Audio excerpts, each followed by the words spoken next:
Okay. Yeah. So no, Randy, I mean, here's the thing. I mean, obviously since like this whole uh crazy world. Yeah, I started doing podcasts, and I really like it because one, I've gotten to meet people that I've talked to for like a long time through email, through text, but I've actually never talked to them like kind of like this. So different Yeah. creative professionals. So it's cool. And even like you, I mean, I think like throughout the years, we've traded like email messages and stuff like that, but we've never really connected formally like this. And you know what? Yeah, I did something, and you have a really cool background actually. That Thanks. yeah, you started so you started in the business as a manager. Well, actually, before a manager, even I started as a booking agent. That was my very first gig. Was a booking agent at a smaller agency that's not around. Actually, I shouldn't say a smaller, mid-size agency that isn't around anymore, called Artist and Audience. But the team that was there was like Sam Kirby, who now runs UTA. She was an assistant when I was there. I was her intern. She's an assistant. Now she's co-head of music at UTA. Ken from English was another assistant, then agent. Actually, no, he was hired as his first job ever as an agent there, who's now another one of the top like agents at UTA. And God, who else was there? Like basically everyone there went on to have massive careers, and we had a sick roster. Like we had the company was started with Nine Inch Nails and Paul McCartney, and then they built out a roster from there. Or not I'm sorry, not Nine Inch Nails, Guns N' Roses and Paul McCartney. Nine Inch Nails came a little bit later. So like this agency was like this little agency where this guy named Alex Cochin left ICM years ago and walked out with two clients, being McCartney and Guns, and built an agency. And that's where I got my start at this, burgeoning, really cool agency, which he was such a great leader, but didn't know how to run a company. But like knew music really well, and I learned really quickly kind of like how important the business side is beyond just the music, because he built such a great roster of acts. Like we had Nine Inch Nails, we had Live, we had Prodigy. There's just, the list could go on forever of the acts in like the mid 90s of just superstar acts that they had there. But the guy couldn't run the business. Got an office where they couldn't afford the overhead the second the bigger acts went off the road, and just so many things that I learned in my very first gig of like, you really got to watch the numbers no matter how big the names are that you're attached to. So from booking, you went to management. Yes and no. And yes, I did, because when this agency kind of collapsed, I was actually being recruited to go to a competing agency as the agency was collapsing.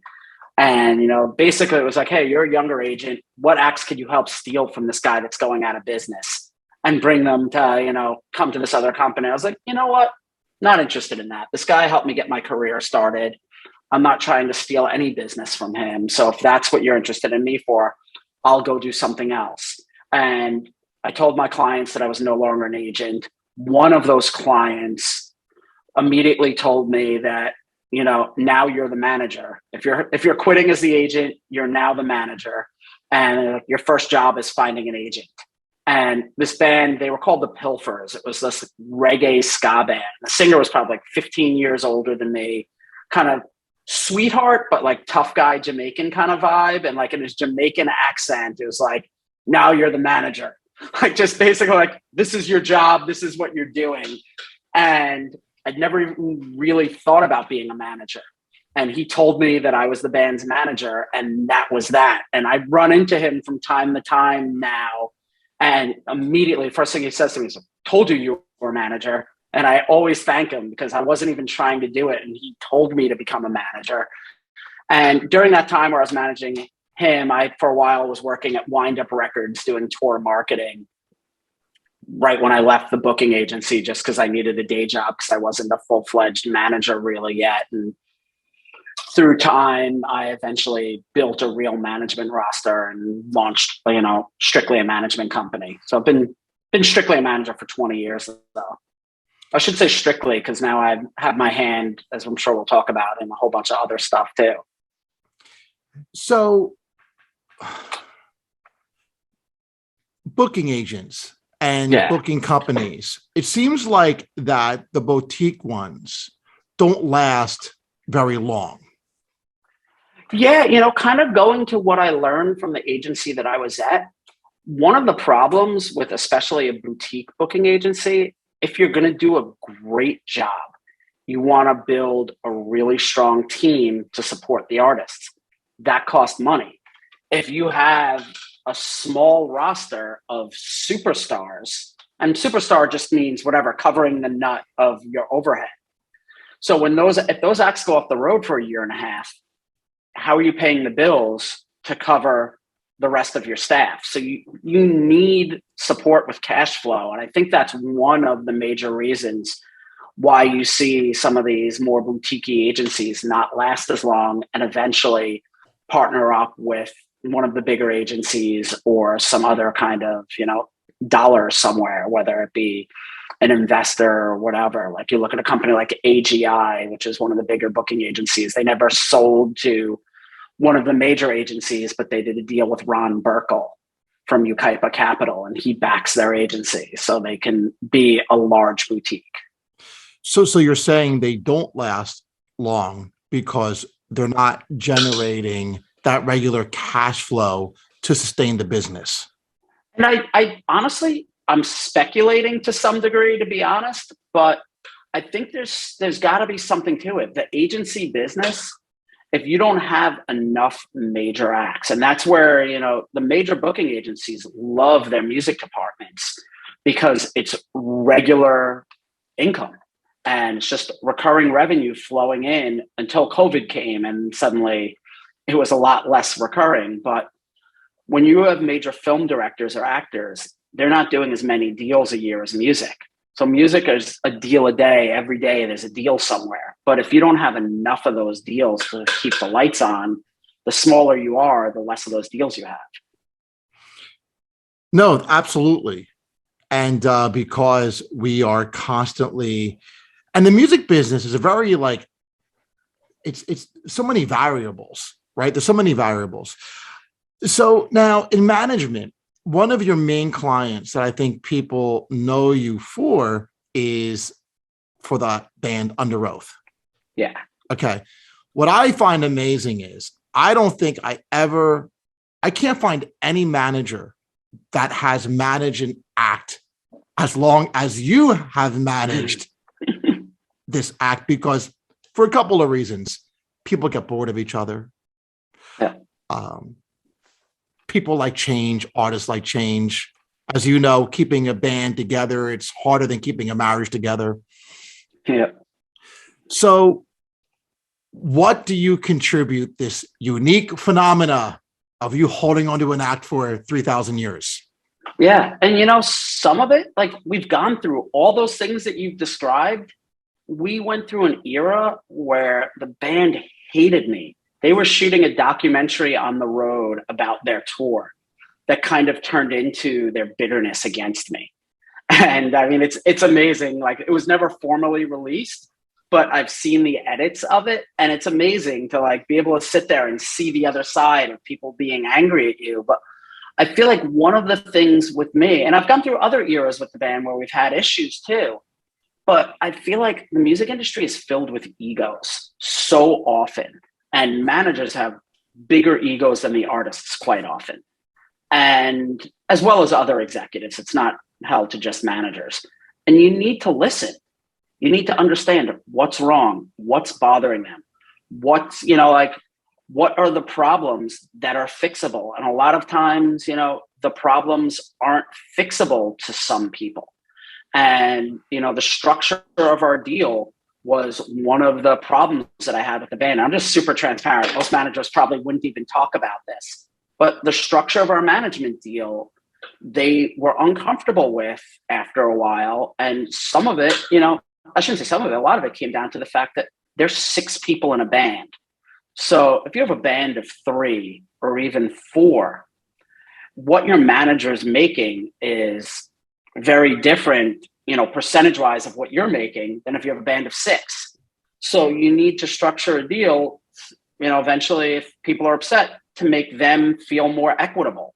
And we changed our relationship for them to feel more equitable. And some managers take the feeling that I'm doing the same job, whether there's 4 of you, 6 of you, or 2 of you. So why should my deal change?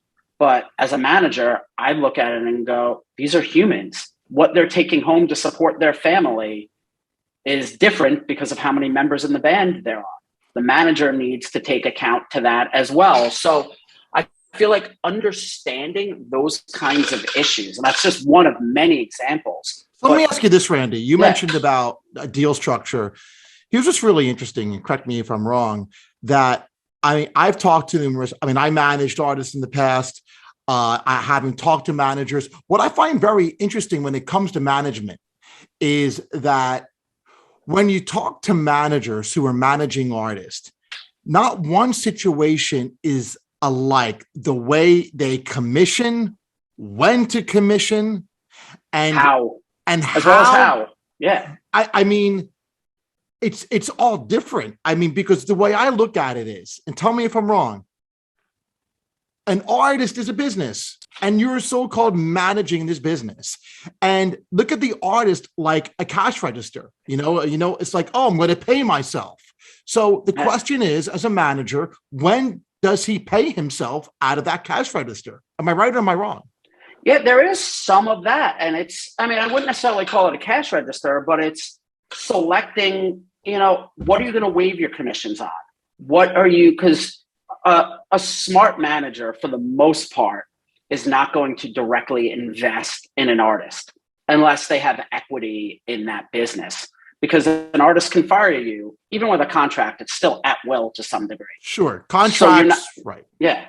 So you're not going to invest your own money, but you are investing your time and your energy. So you need to decide, where is it okay to waive a commission to help grow their future? And when is it okay to, back off on something where maybe the artist financially is wrong, but creatively they feel they're right.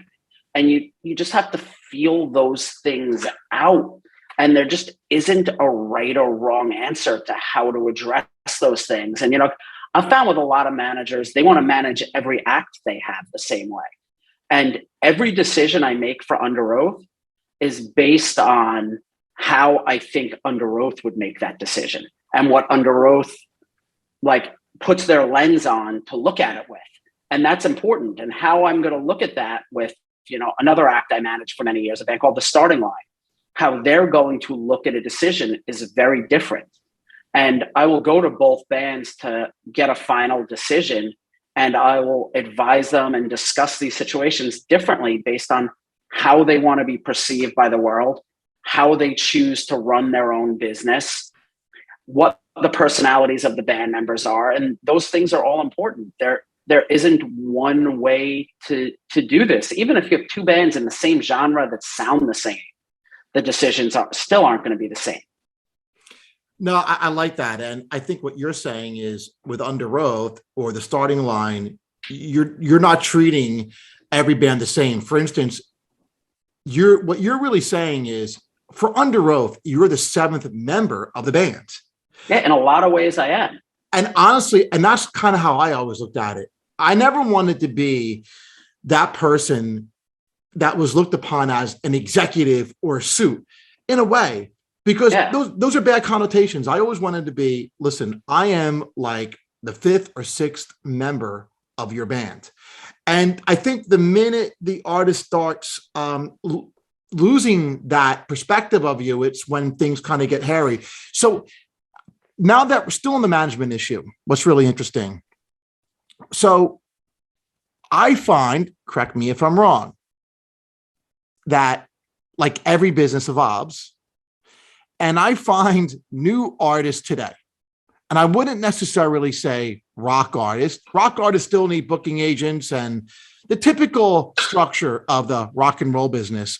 But the new artists today, coming from TikTok, female pop artists, bedroom artists, whatever you want to call them, I don't even think they know the concept of manager. It depends. It depends on the act. I mean, couldn't you call Billie Eilish a bedroom act?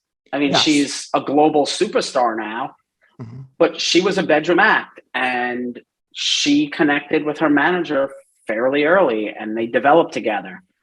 So I get what you're saying, but so many of the successful ones, when they go from wanting to be an artist to wanting to be a business, that's when they need that team.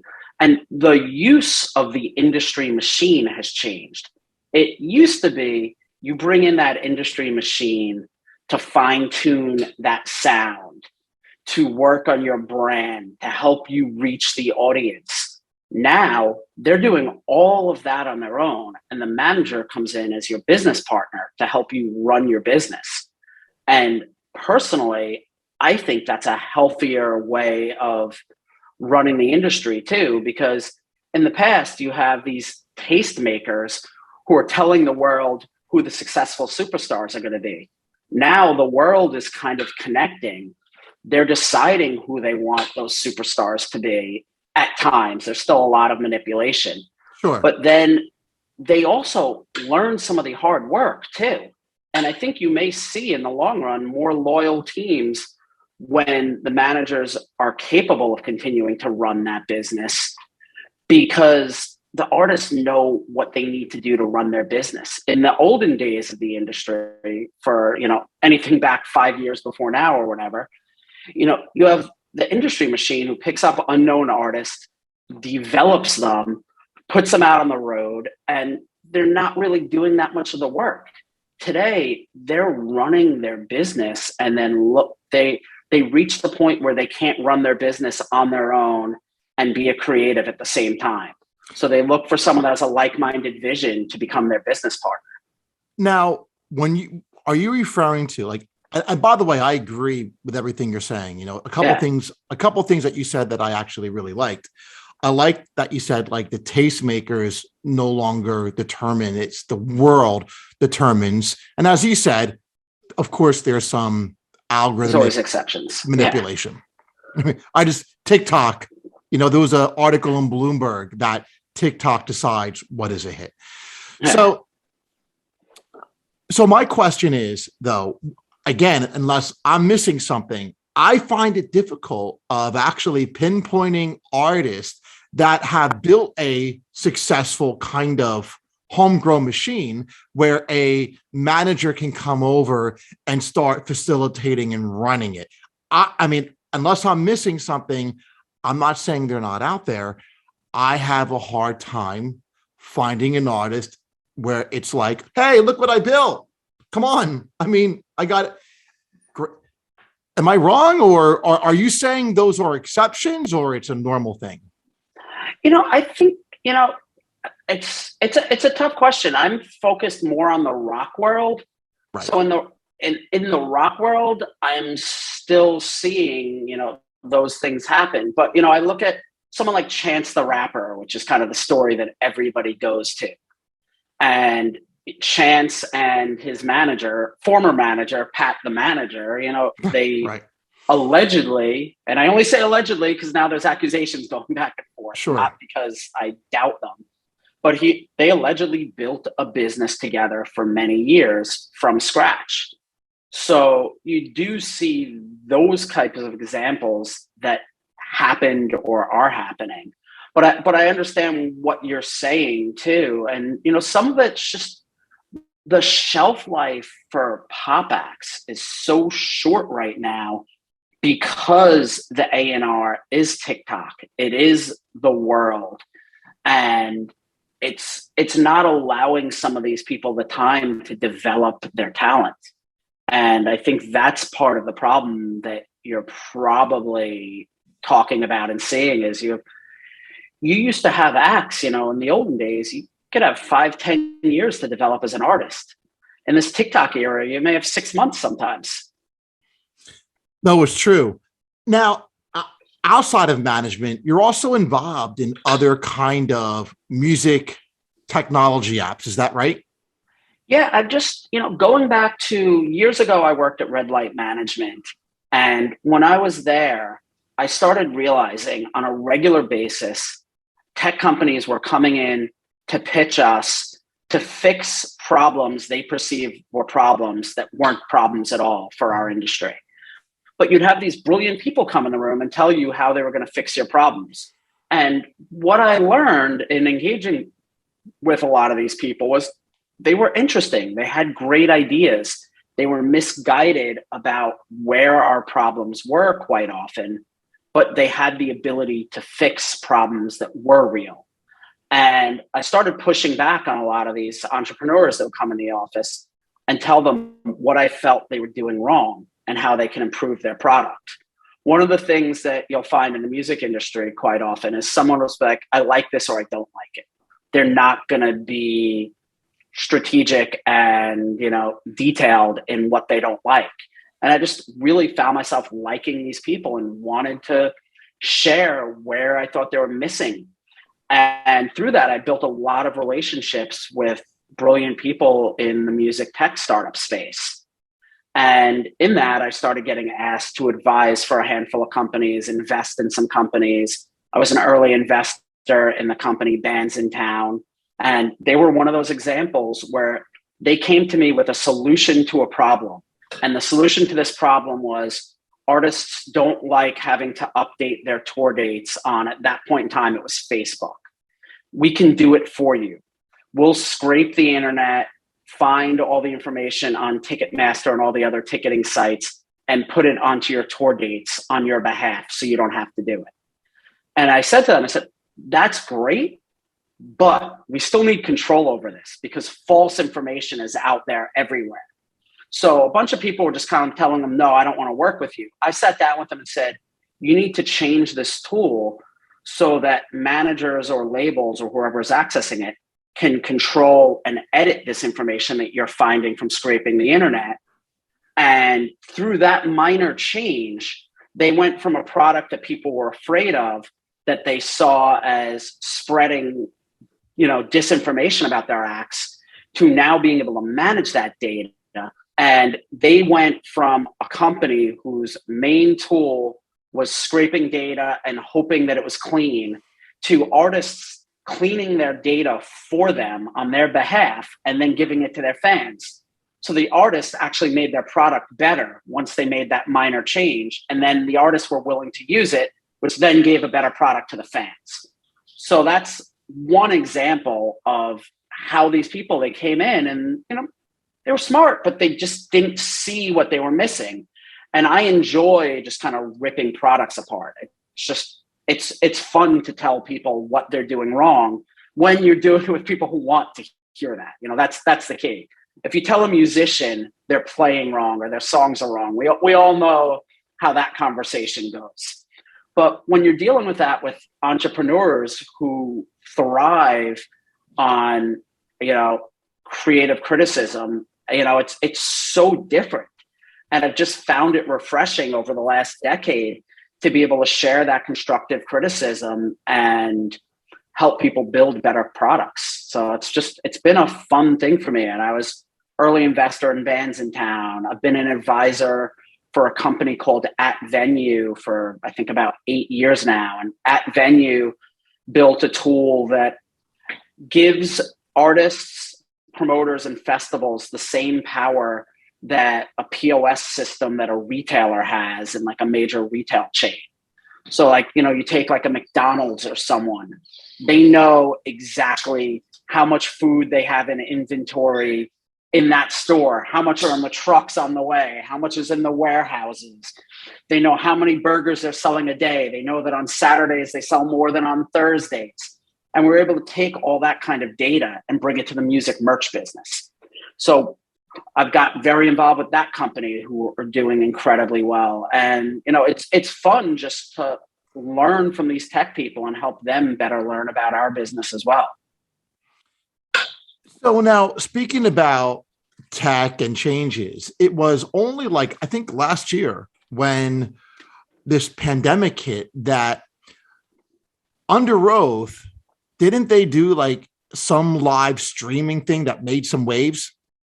Yeah, so it's going back to 2020, actually. Oh, wow. We were. I lost track of time.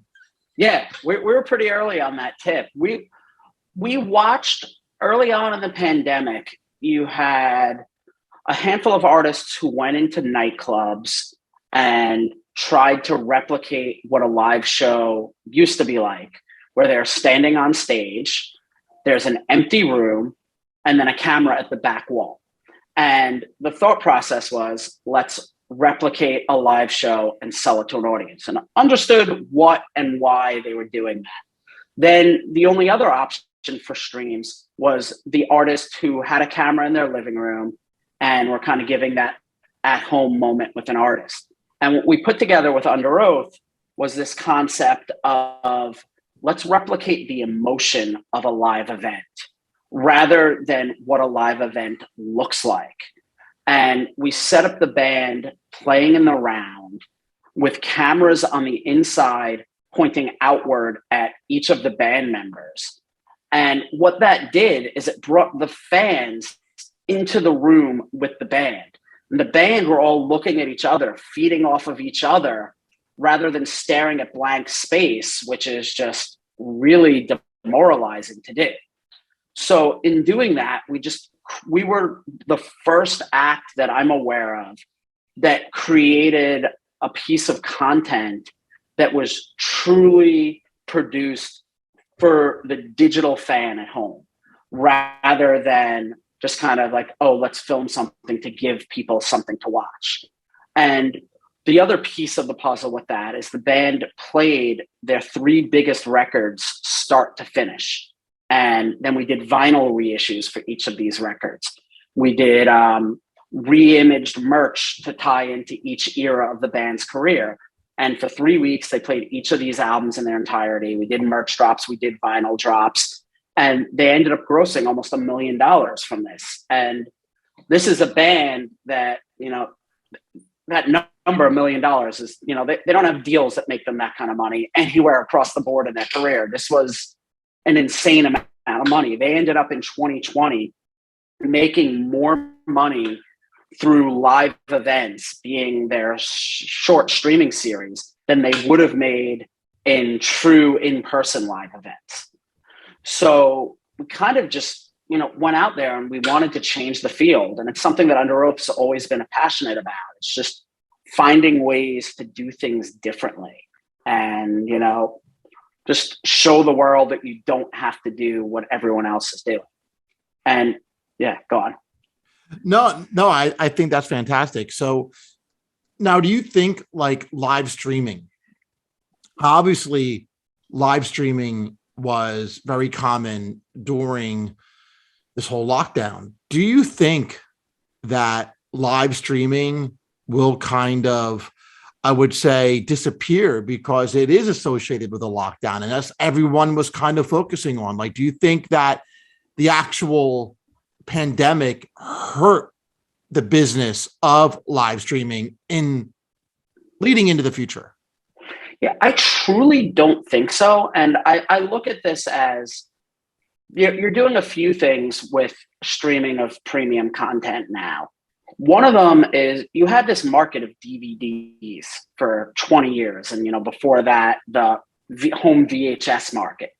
This was, a couple of $100 million a year business of presenting concerts, pre-produced concerts, and some documentary footage to fans globally. And people ate that stuff up. So one, there's that type of content that's been proven to work. Then you have the mad rush that you saw last year when clubs started opening of these live streaming companies to just throw cameras in clubs. That concept of it, I don't think there's a real demand for that. It's just, if I, kind of what I was describing with Underoath, we created content that was different than you could get if you were in a club. You felt like you were in the room with the band rather than in a room looking at the band even. So what I feel is going to happen is you're going to see more premium content, kind of like, I also now work with this company called Moment House, who creates premium digital content for fans globally. And we do things like we had Kygo play on top of a glacier in Norway. It's not, having Kygo in a nightclub with a camera on him. It's creating that grand moment. And one of the areas that we're very active on right now, we've had a ton of success with artists from Halsey to Underoath to Aurora to, God, I can go on and on, where we're creating cinematic album moments. And through this, we're filming artists on their album launch to create a film around the launch of their album and releasing that globally in conjunction with the album release. So in the past, you would do a record release show in one city and hope to get good press that travels globally. The way most of these other live streaming platforms are looking at it, they go, oh, we should put a camera into that record release party so people could see it. And our vibe is, don't do that, spend real money, create a brilliant film around that content, and then create an important social global moment. And then also take that content and cut it down and use it for future marketing purposes over the course of the album life cycle. So I look at live streaming as something additive to the marketing budget for record labels if approached correctly. Now, what about the backlash on Spotify? Artists, what are your thoughts on that? Do you mean artists disliking Spotify? Yes. People hate, people hate the future. They hate new technology. There's always going to be a backlash against new technology in new ways. And I understand there's aspects that need to be improved. Songwriter royalties, I think there's still room to improve on. But one of the things that people miss with Spotify is they go, if I sold my record at a show, I'd make $5 on every record. But what everyone forgets about in that argument is you make $5 and that's it. That's all you make forever on that fan. If you sell streams over the long period of time and a fan is listening to you for 20 years, you're making more money over those 20 years from that fan than you would have made from that single CD sale. So I think we need to look at where our frustrations with Spotify are coming from and readjust our perspective. That said, I have tons of issues with aspects of Spotify or the other DSPs, but Spotify more so. And the biggest one is the devaluation of the album. They claim now, the fans aren't interested in albums, and they're not interested in albums because they can't find albums on Spotify. I go to the new release page on Spotify, I click on something that may be a new album, and it ends up being just a single. And training fans to not be able to find albums is damaging artists who, for the most part, a large portion of artists still want to share their music as a full body of work. And they're making it incredibly challenging for artists to continue sharing their work as a full body of art. And that I'm incredibly frustrated with. And I know that there's solutions to make it better. I had a Twitter fight with Daniel Ek like 3 years ago about this. And his response was, it's hard to do this. And I call bullshit on him. But my suggestion was, on the new release page, you should have a single toggle and an album toggle so that fans can discover albums. There's a huge portion of fans that want to listen to albums, that enjoy listening to full albums from artists. And I believe they could make listening to full albums a reality. Now, so what you're claiming is that Spotify has devalued the album. Yeah. Okay. Has it also, DSPs, devalued the artist?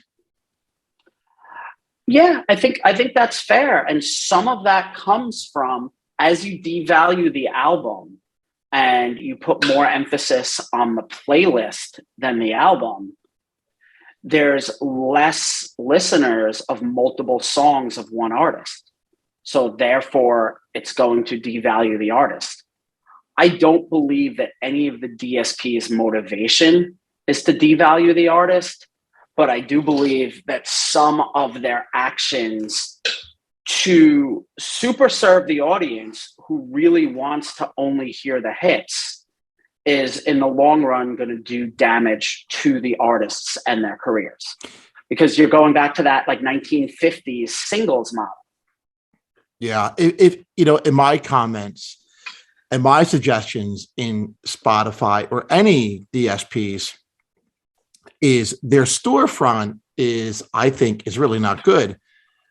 Because, I mean, you heard about this, you heard about the news where 60,000 tracks were uploaded on Spotify a day, right? Yeah, sounds about right. Okay. And the truth is,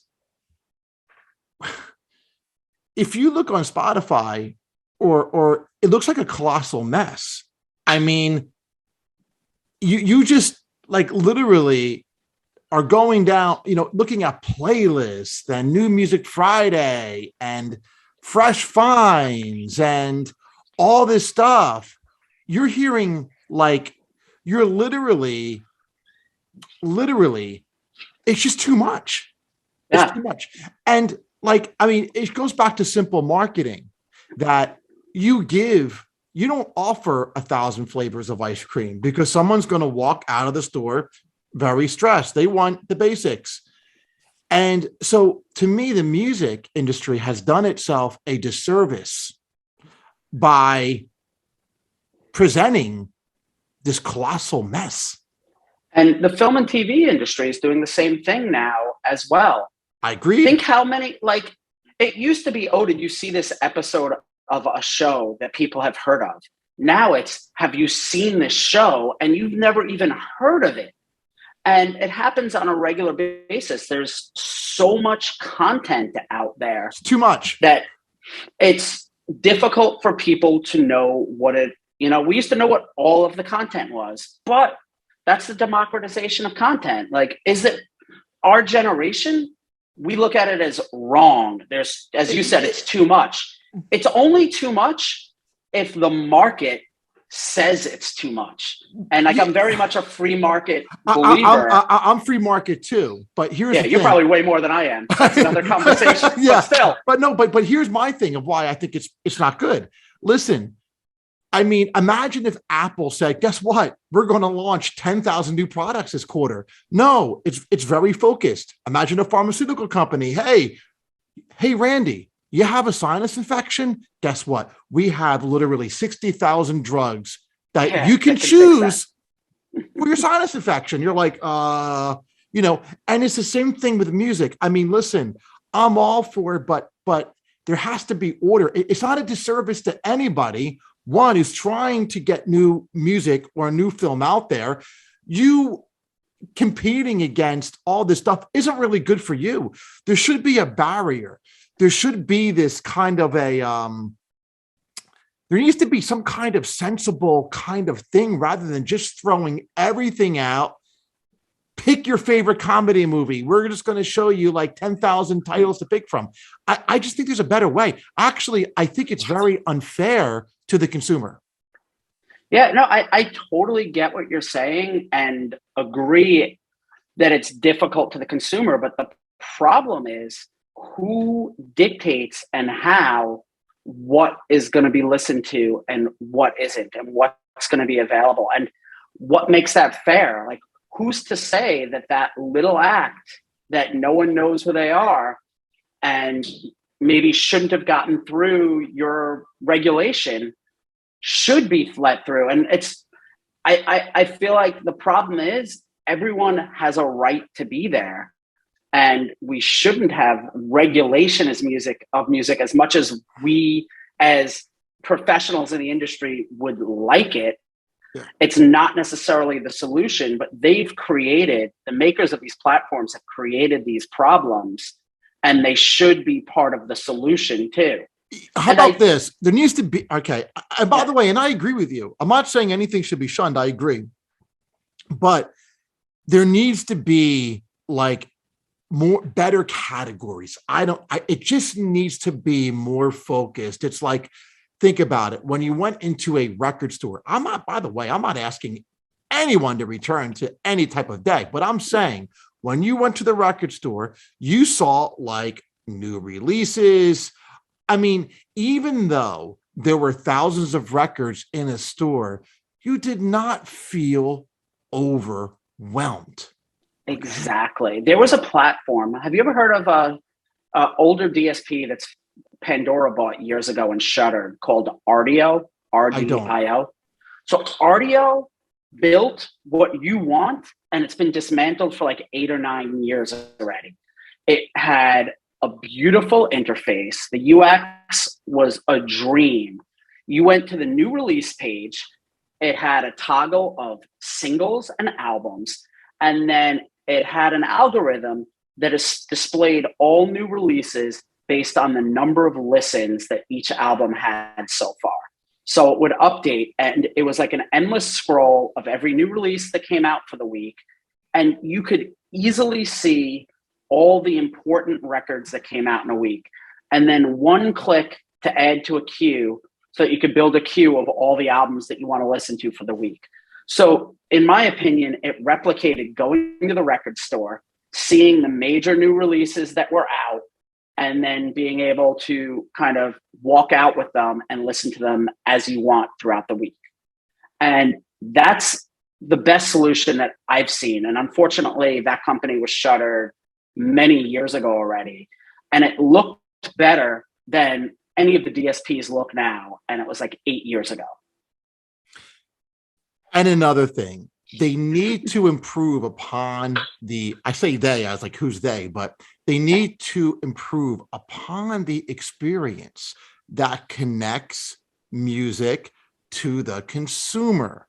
That, I think, has been lost through these DSPs. There has to be a better experience. Would you agree? I do, but it's a double-edged sword. And this is where, I put on my tech hat and where I feel like I've done well consulting and working for a lot of music tech startups.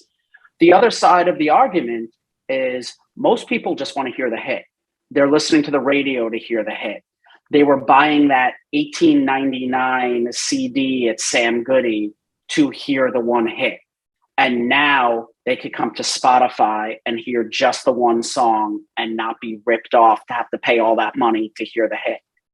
But there needs to be a happy medium where fans, they don't necessarily need to pay more. I don't even know that it's about paying more or the artists making more even, but it's how the fans can hear more from the artists that they engage with. And, I have to say, platforms like Spotify have tried. You have tools like Fans First, I think they call it, where, you'll get, because you've listened to the Black Keys so much, here's access to buy the vinyl to their new album before anyone else, or to get tickets. They are trying to build out these things. But my personal feeling is that they're building tools to placate the music industry rather than building tools that consumers are going to want to demand. So I think they're basically reacting to people like us complaining rather than truly figuring out what the market is going to react to. And they need to offer better tools to cause fans to engage more with artists. And, there's another thing they've been trying. They have their merch integrations to help artists sell merch. It just doesn't work. There's very little sales that come from those merch integrations. So I do see them trying. I think they need to completely wipe the slate clean and look for new ways to integrate with fans. And in my opinion, it comes back to my biggest argument with Spotify, but some of the other DSPs as well, is the devaluation of the album. I think if they increase the value of the album, it would increase the engagement time with the artists, with the fans, with a singular artist, which would then allow them to help them sell more concert tickets and more merchandise. And Spotify is very interested in helping artists sell more concert tickets. Are they interested in it because they want the artists to sell more tickets, or they want to see affiliate fees from the ticketing companies? Who knows? But at the end of the day, it doesn't matter what their motivation is, but they are motivated. And my feeling is that you need to build a central hub of the album. And the album may be the EP, it may be the group of songs, it may be the full artist short playlist, not their, the this is, and then every song by the act. But there needs to be some new focus on collections of artist songs rather than singles. And that will change the overall fan awareness of artists. Now, TikTok, for example, I mean, that definitely is not a platform that has favored the album. No, hasn't even favored the song. Right, correct. Yeah, TikTok to me, I think we think alike. I mean, I think when we're on a platform, I think we know what we're getting ourselves into this platform, right? We don't completely buy into it. We know what we're buying into. Okay.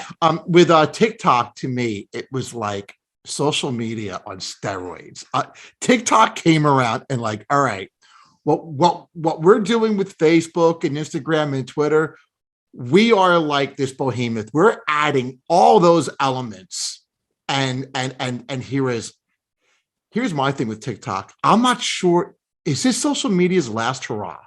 If you look at TikTok, it might be in a way that, I don't know. I just think TikTok, it's like, it came out of time where I think society was burnt out on social media a little bit. Like, I mean, people are arguing. I mean, politics infiltrated social media.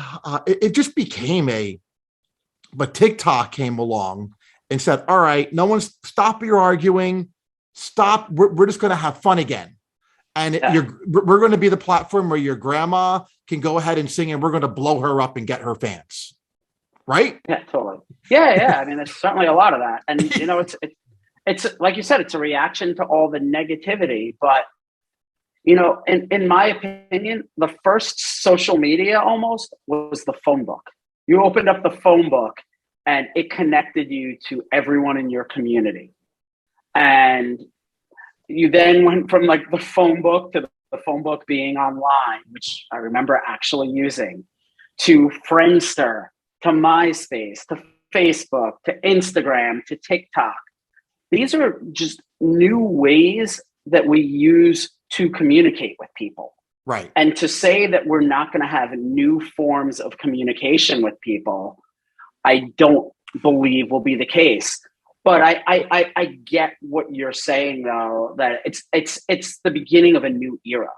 And what I mean, Randy, and I agree, you're right. Social media is communication. What I'm saying, it was a bizarre way to communicate.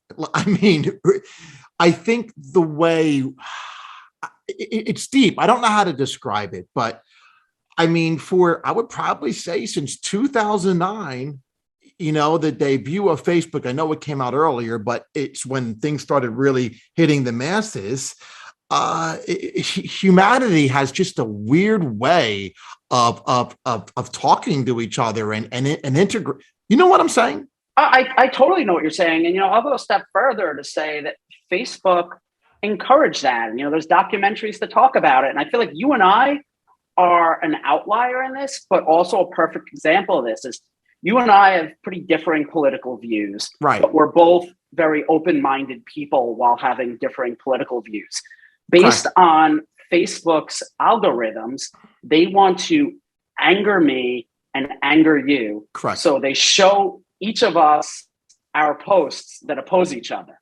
Correct. While many people turn that into a fight, this is where I say we're the outliers, where we look to find common ground and have interesting conversations. So unfortunately, the majority of society was turned against each other from these things, which is why people are now turned off and onto TikTok. And right. I mean, it's interesting because it depends on the person too, because I feel like our differing opinions and social media made us friendlier. But I feel like very, very few people could say that. And it takes a certain type of person to befriend someone because you disagree. And unfortunately, that just doesn't sum up most of the world.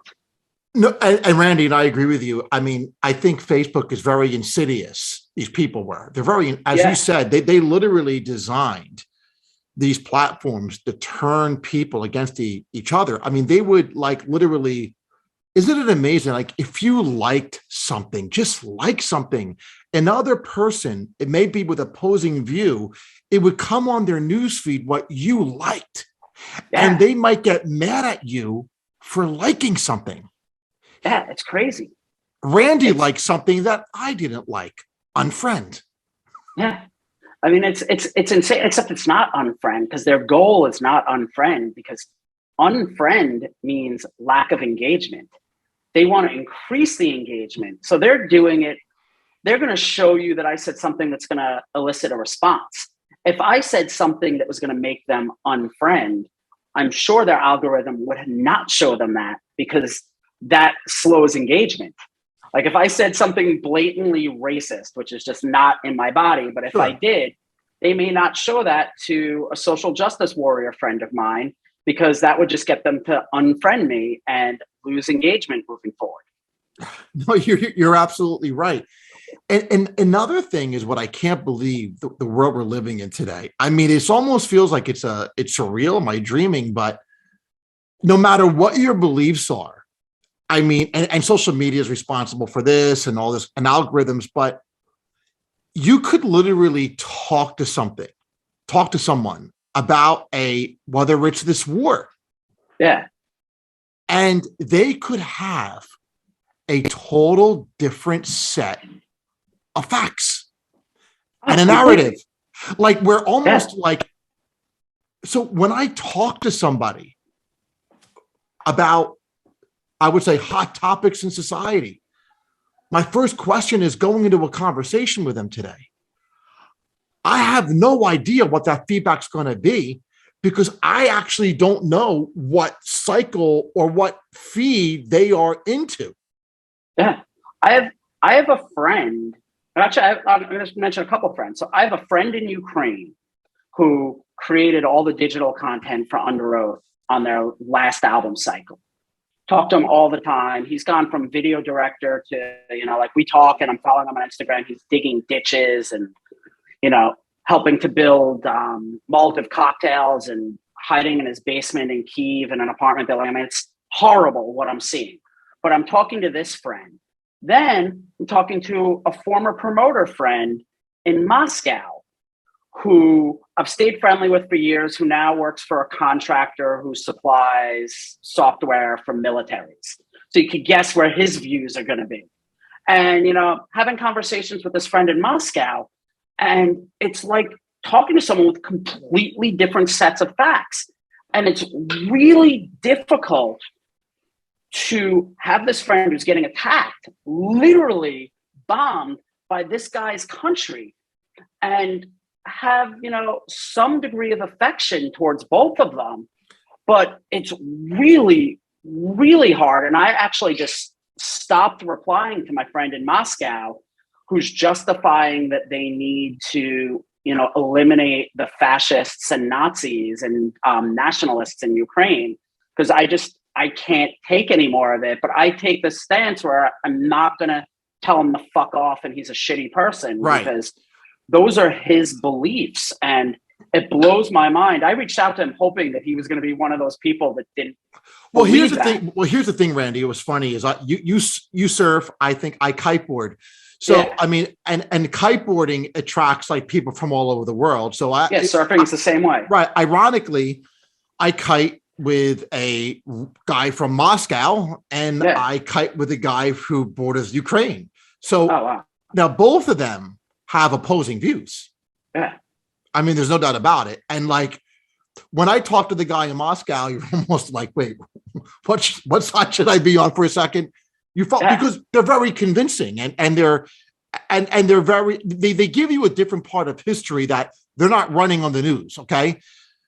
But here's the thing. Ironically, I was actually Facebooking and talking to this guy who I kiteboard. And then I saw the guy from Ukraine unfriended me. I'm like, you actually see your conversation? Like crazy. But here's one problem that I have in this whole situation. Okay. Why is America canceling Russia? Why should the people in Russia, the opera singers and artists, they're not responsible for their government actions? Why we are affecting them? Do you follow what I'm saying? I follow what you're saying, but it gets tricky. And I struggle with this, to be honest. You have like the opera singer who's supporting Putin blatantly. And I don't remember her name, but I've read. I'm not talking about a particular opera singer. No, I know, but but what I'm saying is there was one specific one, and it's like that one. It's easier to support canceling them. The one who is being quiet because they don't want to get into trouble at home and absolutely despise what's going on, but fear for their safety and their, way they support their family if they speak out. Us canceling that one, it's different. It's a very different situation, and I truly understand why people would want to cancel that person, but that person also may be keeping their mouth shut for their own personal safety, and you don't know all the facts. And this is where, like, I talked to my friend in Moscow who I disagree with his opinions on, because I want to hear from the source. I don't want to hear from any media or social media or TV network. I want to hear what a person I know on the ground there is saying. Doesn't mean I'm going to agree with them. Sure. But I'm going to go out and research on my own to hear everything that he quotes as to why he has those beliefs, to maybe understand why we got to this point. He hasn't changed my view, and I think that this war is wrong, but I understand more of where that side is coming from, and I don't agree with it. But when it comes to artists, I've struggled a lot with this over the last week, where all these streaming platforms are stopping doing business with Russia, and I understand the thought process, but I also look at it and say some of these Western artists have music that can get to these Russians and help open their mind to the Western point of view further. And we could be doing damage to our voice from the West if we're not engaging with them. So, it's kind of like you look at Radio America or whatever, that thing is that we've had in past wars, like in World War II or Vietnam, like the Voice of America. That's what it's called. Like, remember the movie Good Morning Vietnam? I do. Well, Randy, here's my opinion on that. I don't think people, especially in places like Russia and China, where the citizens of a country should be held responsible of decisions by the government, especially when they're not even, if you get what I'm saying, like, why should citizens be targeted and are responsible for governments they didn't even necessarily elect, who are making decisions? So guess what? Target the government, target those people, but for an 80-year-old Russian grandmother that's starving to death, that can't take out her money because we're doing these. I'm not sure if I agree with that. Yeah, I mean, where it gets difficult, though, is Russia is allegedly a democracy. And I say allegedly for obvious reasons. Right. But Putin was elected. If it's a dictator who by military force took over, I would have different opinions than I would on a democratically elected leader. Whether he was fairly democratically elected, that's another conversation that I don't have the facts to have an opinion on. I'm not even insinuating he wasn't. But as I said, I talked to Russian friends who support this too.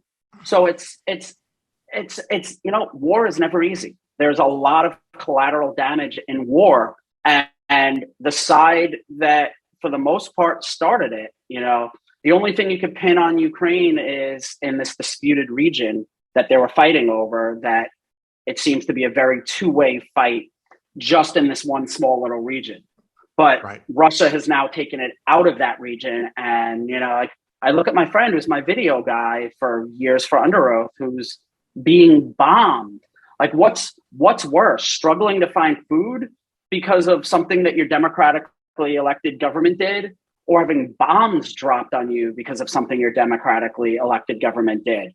And it's difficult. And I respect where you're coming from, but these aren't easy moves. No, I agree, Randy, and I agree what you said too, actually. And I agree with this, that how us canceling actual Russia, not the government, we can cancel the government, but the Russia, like with music, American music, and just kind of erasing them. I don't see, like, nothing ever good will come out of that. What I realized in humans, the Russians aren't going to wake up one day, the government, be like, you know what, guys, we're wrong. We give up. We can't take it anymore. I mean, these things just fester and fester and fester and fester. And I think that when you cancel like a whole nation, you're making it personal. You're making it personal against America versus Russians, rather than America regime against government regime. It's like the Muslims. It's like the Middle East. It's like you have a couple of mullahs that rally Muslims up, but not all the Muslims are bad. It's kind of like the same argument there. Yeah, I mean, but what you get into is anytime you kind of start talking about, like the Muslims, the Iranians, the Russians, you're starting to work into, two things: religion and nationalism. Correct. And the problem is religion plus nationalism plus social media is just, and truly, that's the problem. I mean, any of these things, you're just pouring gasoline on the fire. And there aren't, in America, we have plenty of nationalists here that, they say they love our country, and they say that those who question our country don't love our country. And that's very much like you're seeing in many of these other places in the world. And there aren't easy solutions. But one of the things that has helped more than anything else, I think, is entertainment coming from America and infiltrating these places in the world and sharing, oh God, I'm going to sound really cheesy. I'm going to say sharing freedom, which is not really what I even mean, but like sharing just a different way of life. And that's where I struggle. Like, going back to my example of mentioning about Voice of America, if we decided that we weren't going to broadcast Voice of America during Vietnam or these other wars to try to win over the other side, that's sort of what's happening with canceling music in these places now, where you can't influence society through our Western entertainment if we're shutting down all relationships. And there can be some positive from that. Look at remember the Moscow Peace Festival? Oh yeah. I mean, man, what a different time when think about it. And that's exactly what I mean. We'll get to those things again. Like we're in a moment where there's a war right now, where rhetoric is on 100. At some point in time, Putin will be out of office, whether it's 1 year or 15 years. I mean, it's like you look at Cuba now. Cuba is not the evil regime it was 40 years ago. And I'm not saying that, they're perfect, but there's change. Russia went from one thing to another far extreme now. It'll change. And that's the good thing with the world. And that's where, like, honestly, like bringing this to what we're talking about is music and entertainment.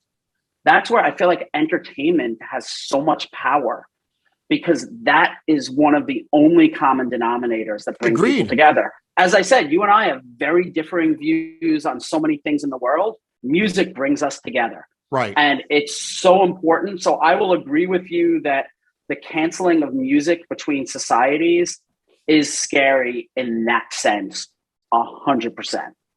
Well, as you said, Randy, like, here is the thing. As you said, we're different. We have different views.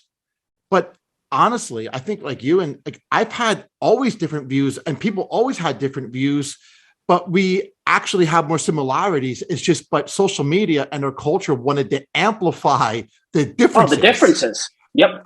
Totally. I mean, listen, it's like a marriage.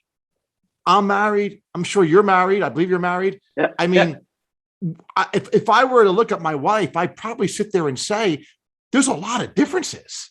A lot. Exactly. But enough for each us say, you know what, let's throw in the towel. Look at all the differences. But I mean, and it's the same thing in society. I mean, But anyway, you make there's common grounds, you make it work. And as you said, social media amplified it. Yeah. So lastly, so what do you? And here's another thing. Actually, I feel that as the world continues to spin, I actually don't know where my place is in it as far as views, because I feel like everything is so out there. Sometimes I don't even know where I sit anymore. Does that make sense? Oh, totally. I mean, my views can be radical right and left at the same time, depending on the issue. Like I primarily identify on the left, but that doesn't mean that I support everything that they say and do too. You know, we're in an era right now where if I say that the right did something positive, it's how dare you compliment them? And it's like, no, like this one little thing, like I'm trying to remember. Somebody said something that Ted Cruz said the other day. Oh yeah, Ted Cruz. This is very timely for right now. Ted Cruz is anti-daylight savings time. And I was like, yes, there's something I could agree with the guy on. I can't stand the concept of changing the clocks twice a year too. And I was like, everyone I dislike with, I could find some common ground with. And I feel like nobody wants to look for the common ground. And if I complimented Ted Cruz on social media for being against that, I guarantee you someone would attack me in some way, shape, or form. And that's what's wrong today. It's like I love looking for that common ground. So Randy, so anything you're working on right now? So before, we depart, anything like cool you're working on right now, like anything in the last? Yeah, the two coolest things I'm working on is just this Underoath tour has been just a blast to put something together again, have people on the road for the first time. By the time this airs, the tour will probably be just wrapping up, but to have sold out shows across the country and just be back to work again is really exciting. I mean, it's been challenging with COVID and dealing with different COVID policies, and you have a crew member test positive and then you can't get into Canada and all these other headaches that come along with it. But the other thing that's just been really exciting to me is using new technology to engage fans. And going back to what I was saying with Moment House, building these premium album experiences is creating a new way to launch albums to people. I'm excited by that. I'm genuinely excited by where the world's going with metaverse. And I hate hearing people talk about NFTs in the metaverse nonstop every day. It makes me sick hearing it, but there's aspects to it that are awesome. Like I watch my kids play Roblox every day, and they couldn't care less about fiat currency. All they want are Robux. Robux are more important to them than literally real dollars. If someone handed them $5, they're going to hand it to me and say, give me Robux for it. So watching this change in nature of kids, and thus is going to be a whole generation that's going to change to this virtual engagement with entertainment, I'm just really excited about in general. Like I saw this morning it was announced that Bob Iger joined the board of Genies, which is an avatar company where you can bring your avatar to multiple metaverse platforms. And he joined the board of that and made a major investment. And this is going to allow you to sell the Underoath shirt that your kid or whoever is playing a game can wear that avatar of that shirt in multiple gaming platforms, and will eventually allow me to sell a shirt for maybe double the price, but allow all of their avatars to wear it as well. So like, while I'm not deeply working on these things, I'm watching them and I'm having conversations with people about it. And I'm genuinely excited about where some of these things are going. Like I look at everyone talking about NFTs all day, every day. And what they are this second, I don't buy into for 99.9% of them. But there's really cool applications to them and to the metaverse that are coming and are going to be fun for a new generation and new legitimate revenue streams that fans want versus just simply companies raising hundreds of millions of dollars to, sell you an overpriced JPEG. And when is Underoath dropping a new album? They released an album in January of this year, so probably no music again this year. But in this new, algorithms of DSP's world, I wouldn't rule out new music this year either. Right. I mean, it makes sense. Now, and lastly is Underoath. I mean, you're an album guy, and I agree. Album, the body of work guy. So, I mean, it makes sense that Underoath would probably never be morph into one of those bands that are dropping a track a month for the next 2 or 3 years. I never rule anything out. And with this last album for Underoath, we released 5 songs before they put out their album because we wanted to engage with how fans engage with music now. And we did something really cool, which I'll share because it kind of ties into some of our social media and privacy and some of these other conversations we've had. We did something really interesting, almost like an art project / social commentary around launching each of these tracks from their new album. Each track, we put out 1-minute samples 4 or 5 days before we put the songs on the DSPs. And we had it on a website called voyeurist.io. That's the name of the record, is Voyeurist. And on this website, the only way you could listen to the 1-minute sample of each new song was to turn on your webcam and broadcast yourself listening to it. So if you want to listen to it, you turn on your webcam. If I want to listen to it, I turn on my webcam, and we're watching each other listen to the song. And we did it kind of as just kind of like a commentary on society. Everybody's wanting to be on stage now. Everybody's also staring at bands and any decision that somebody's made at any point in their life that put on blast for the rest of their life about it, which is why we had this series that we did around their album launch called Digital Ghost, which is talking about, everybody has these digital ghosts following them for the rest of their life for anything they've ever said and done. So we took this spin on it and we said, the band is always on stage performing. If you want to hear this music early, we're going to put you on stage. You're the performer. You're giving up your privacy in exchange for something you want, where normally the band is giving up their privacy for something they want to share their music with the world. So we did this thing for each of the 5 songs when we released it. We put it up on this page a couple of days early, and you'd have these thousands of fans broadcasting themselves so they could hear the music. And it was just a really fun way of just kind of twisting how people look at the world.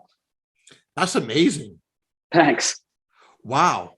So it's truly like, and that's another thing is like, we're truly at a point where the fans are engaged with the artist.